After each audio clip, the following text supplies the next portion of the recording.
Assalamualaikum warahmatullahi wabarakatuh. Sebelumnya perkenalkan, nama saya Diwan Aska Purwananda dengan NIM 6670230001 dari kelas 4A. Saya akan menjawab kritik dan pertanyaan dari dua teman saya, yaitu Taufiko dan Kalisa, terkait dengan analisis yang sedang saya lakukan untuk memenuhi tugas mata kuliah politik lokal.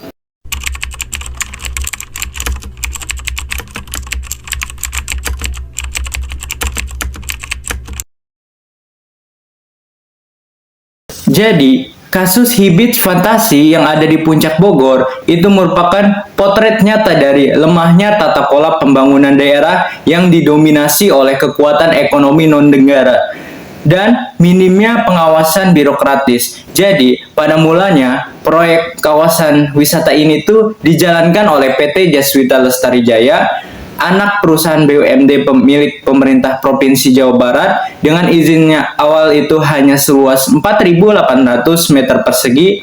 Namun, dalam prakteknya itu area yang dikelola terus diperluas secara ilegal hingga mencapai 15.000 meter persegi. Jadi, proyek ini tuh dilanjutkan meskipun jelas-jelas telah melanggar regulasi tata ruang dan dapat menimbulkan ada dampak ekologis berupa degradasi kawasan resapan air yang vital bagi wilayah Jabodetabek. Jadi, pembangunan ini juga berlangsung tanpa kontrol yang memadai, mencerminkan kondisi di mana aktor ekonomi yang kuat itu dapat mengabaikan hukum karena memiliki kedekatan dengan elit politik dan keleluasaan dalam birokrasi.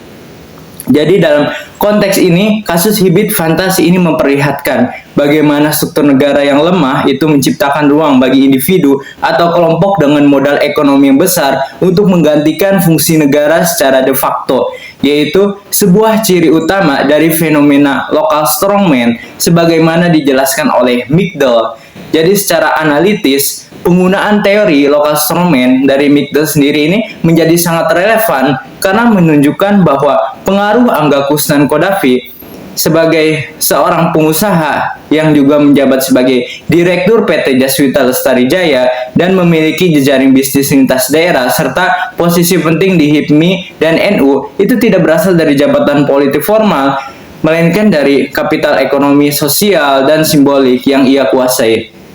Ia tidak mengendalikan struktur pemerintahan secara langsung, tetapi mampu untuk mempengaruhi arah kebijakan pembangunan lokal dengan cara memanfaatkan celah birokrasi, lemahnya pengawasan, dan afiliasi dengan pejabat politik Jadi karakteristik ini tidak sejalan dengan lokal bosisme versinya Siddle yang mensyaratkan dominasi melalui birokrasi dan posisi politik formal. Sebaliknya, Angga ini adalah representasi kuat dari seorang lokal strongman yang beroperasi di luar sistem formal, namun memiliki dampak yang besar terhadap keputusan politik dan kebijakan ruang. Jadi proyek Hibits Fantasi ini menjadi medium baginya untuk mengkonsolidasikan kekuatan ini melalui jalur ekonominya dengan memanfaatkan entitas BUMD sebagai sarana penetrasi legalitas yang ambigu, yaitu adanya ketidakjelasan.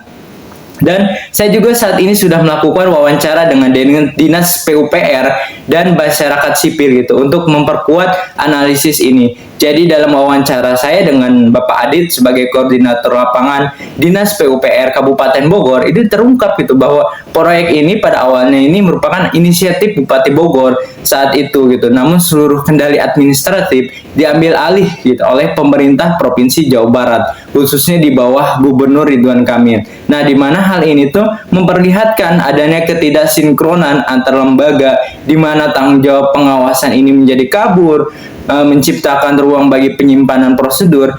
Jadi Bapak Adit juga menjelaskan bahwa kewenangan kabupaten ini sangat terbatas karena proyek ini dijalankan oleh BUMD Provinsi Jawa Barat, sehingga fungsi pengawasan Dinas PUPR ini menjadi hanya bersifat pelengkap saja Sementara itu, dalam wawancara saya dengan Salman Paris sebagai aktivis lingkungan hidup di Kabupaten Bogor, dijelaskan juga bahwa pembangunan Hibits Fantasi itu tidak hanya merusak kawasan lindung saja, tapi juga dapat memperparah risiko banjir akibat hilangnya area resapan air. ia juga menegaskan gitu bahwa masyarakat sekitar itu tidak pernah dilibatkan dalam proses perencanaan proyek ini, dan bahwa perluasan lahan hingga 3 kali lipat dari izin awal ini merupakan bukti nyata bahwa proyek ini tuh sejalan loh dengan dukungan kekuasaan informal yang mengabaikan suara publik dan kelestarian lingkungan. Jadi keseluruhan dinamika ini menunjukkan gitu bahwa kasus Hibits Fantasi itu bukan hanya sekedar pelanggaran administratif saja gitu, tapi juga manifestasi dari relasi kuasa informal yang menciptakan adanya ketimpangan dalam pengambilan kebijakan. Jadi pengaruh ekonomi Angga Kusnan ini sebagai local strongman itu dapat dipadukan gitu dengan lemahnya fungsi pengawasan oleh negara, membuka ruang terjadinya ekspansi ilegal dan degradasi lingkungan yang hanya dapat dihentikan melalui intervensi politik yang tegas gitu oleh Gubernur Jawa Barat saat ini, yaitu Deddy Mulyadi. Dengan demikian, pembongkaran proyek ini tuh menjadi simbol gitu dari upaya negara untuk merebut kembali otoritasnya yang telah direduksi oleh kekuatan informal aktor lokal. Jadi kasus ini tuh tidak hanya menjadi pelajaran gitu dalam hal tata kelola ruang, tetapi juga memperingatkan tentang bahaya kekosongan institusional yang dapat diisi oleh aktor kuat non negara dengan kepentingan ekonomi jangka yang pendek gitu ya.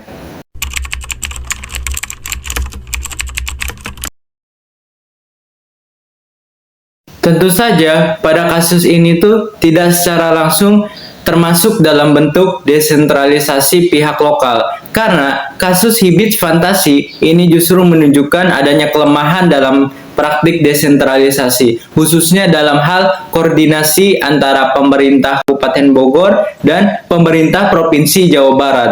Jadi secara formal proyek itu dikelola oleh anak perusahaan BUMD milik pemerintah Provinsi Jawa Barat, yaitu PT Jaswita. Namun, lokasinya berada di wilayah Kabupaten Bogor, yang seharusnya ini berada di bawah pengawasan Dinas PUPR Kabupaten Bogor. Ternyata, delegasi pengawasan dari Provinsi Jawa Barat pada masa gubernur sebelumnya, yaitu Ridwan Kamil, ke Kabupaten Bogor pada masa Bupati Bogor, yaitu Ade Yasin, tidak berjalan secara efektif. Bahkan terjadi adanya tumpang tindih dan ketidaksesuaian prosedur gitu. Ini menunjukkan adanya ruang abu-abu dalam praktik desentralisasi, yang dimana otoritas daerah ini tidak mampu mengontrol aktor-aktor ekonomi yang kuat gitu.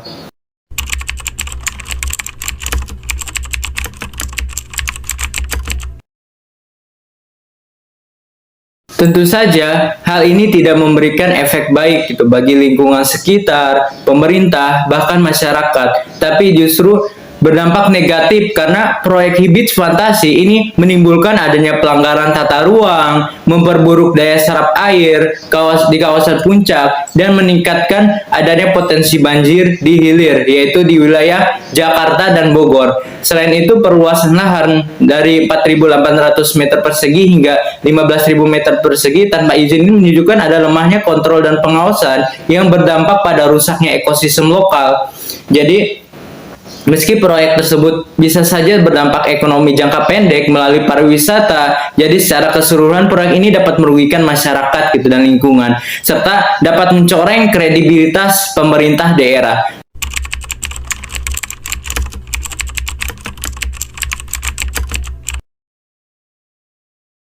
Tentu saja, lokal strongman dalam kasus Hibits Fantasi yang ada di Puncak Bogor ini sangat bermasalah loh. Karena lokal strongman pada kasus ini adalah Angga Kusnan Kodafi sebagai pemilik dari Taman Wisata Hibits Fantasi yang ada di Puncak Bogor.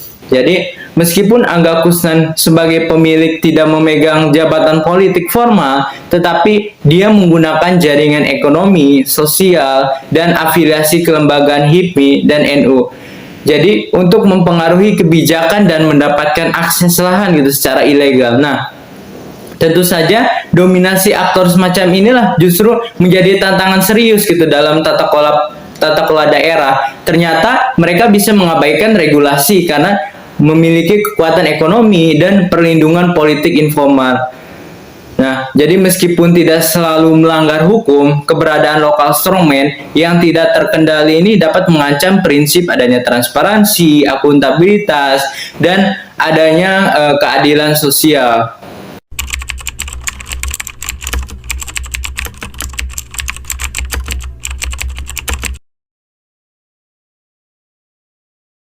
Berikut ini kronologis kasus Hibits Fantasi yang ada di Puncak Bogor yang mencerminkan adanya kompleksitas dalam tata kelola pembangunan daerah yang syarat akan intervensi kekuasaan non-formal yang pada awalnya itu proyek ini digagas oleh PT Jaswita Lestari Jaya, anak perusahaan BUMD milik pemerintah Provinsi Jawa Barat dengan izin pengolahan lahan itu seluas 4.800 meter persegi. Namun, dalam prakteknya area yang digunakan ini berkembang secara ilegal hingga mencapai 15.000 meter persegi pada tahun 2025. Mencakup lahan resapan air yang seharusnya itu dilindungi. Tempat wisata ini mulai beroperasi pada 11 Desember 2024 dan langsung mendapat teguran serta penyegelan dari Pemkab Bogor sehari setelah. Meskipun demikian, operasional ini tetap dilanjutkan oleh pihak pengelola dengan dalih proses perizinan ini masih berjalan.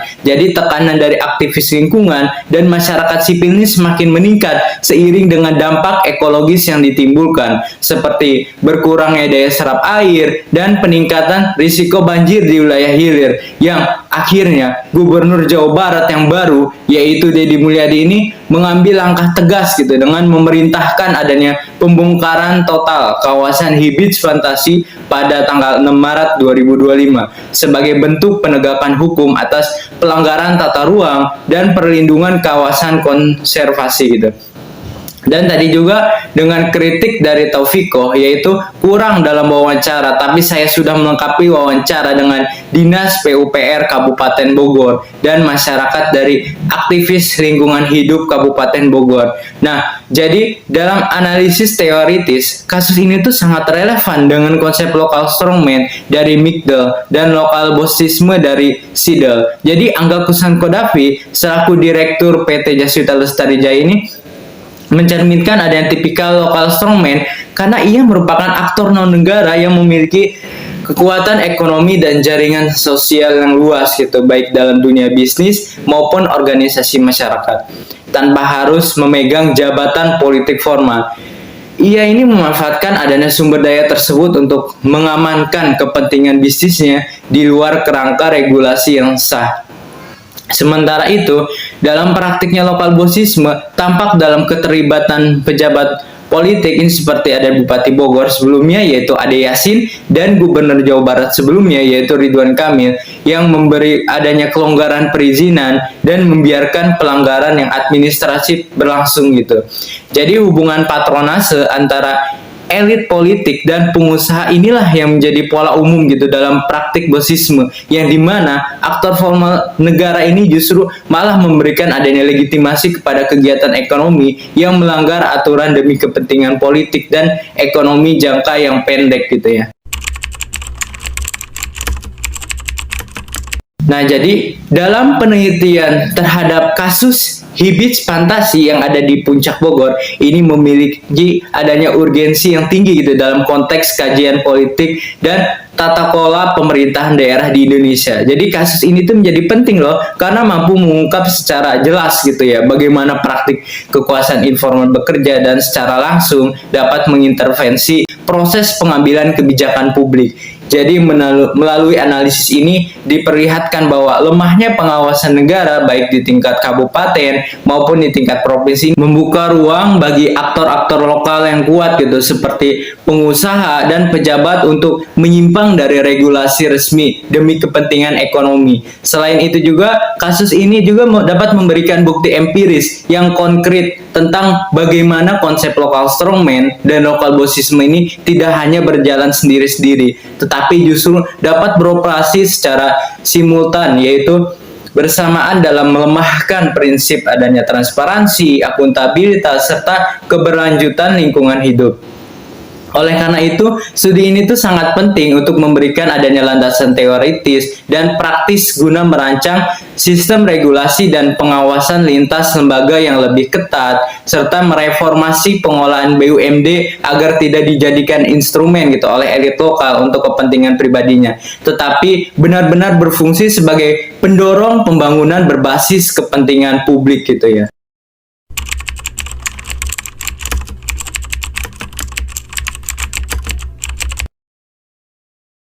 Selain ini juga dapat memiliki urgensi yang teoretis gitu ya. Jadi kasus Hibis Fantasi juga relevan gitu dibandingkan dengan sejumlah kasus serupa baik di Indonesia maupun di luar negeri. Jadi di dalam negeri sendiri adanya kasus Meikarta di Bekasi menjadi contoh nyata bagaimana proyek-proyek yang besar yang digerakkan oleh korporasi seperti Lipo Group dapat melanggar adanya tata ruang dan tetap berjalan dengan dukungan elit politik lokal.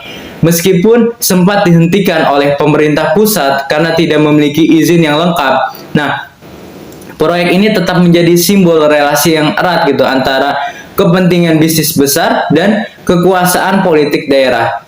Contoh lainnya juga adalah kasus reklamasi Teluk Jakarta yang melibatkan adanya kolaborasi antara pengusaha properti dan pejabat daerah. Jadi proyek tersebut sempat menuai protes yang besar-besaran gitu karena dapat merugikan nelayan serta dapat merusak lingkungan pesisir.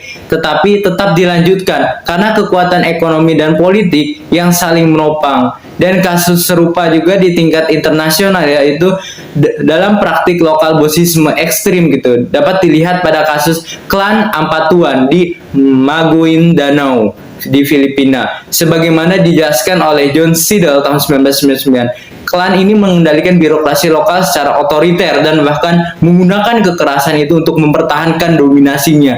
Selanjutnya, kasus lainnya itu ada di luar negeri, yaitu di Thailand, di mana kasus proyek wisata di kawasan konservasi seperti Chiang Mai dan Phuket juga menunjukkan kolusi antara pengusaha dan pejabat lokal yang mengabaikan hukum lingkungan demi kepentingan komersial. Sementara itu, di Amerika Latin, khususnya di Peru dan Kolombia, di mana pemerintah daerah ini sering memberikan izin adanya eksploitasi tambang kepada perusahaan asing tanpa adanya konsultasi publik. Nah, hal inilah yang menimbulkan adanya konflik sosial, perusakan lingkungan, dan memperlihatkan adanya jaringan yang kuat gitu, antara antar ekonomi lokal dan elit politik lokal yang mencerminkan ada praktik lokal strongman dan lokal bossisme sebagaimana telah dipaparkan dalam studi Ulrich dan Lee 2011. Melalui perbandingan ini terlihat bahwa adanya fenomena dominasi kekuasaan informal dalam tata kelola daerah bukan hanya terjadi di Indonesia saja gitu, tetapi merupakan pola global yang menuntut perhatian serius gitu dari para pengambil kebijakan dan akademisi. Demikianlah jawaban dari saya untuk kritik dan pertanyaan yang diberikan oleh teman-teman saya. Dan mohon maaf jika masih ada kekurangan dalam penjelasan jawaban dari saya. Tentu saja, saya juga mengucapkan terima kasih atas kritik dan pertanyaannya yang dapat membangun. Akhir kata, wassalamualaikum warahmatullahi wabarakatuh.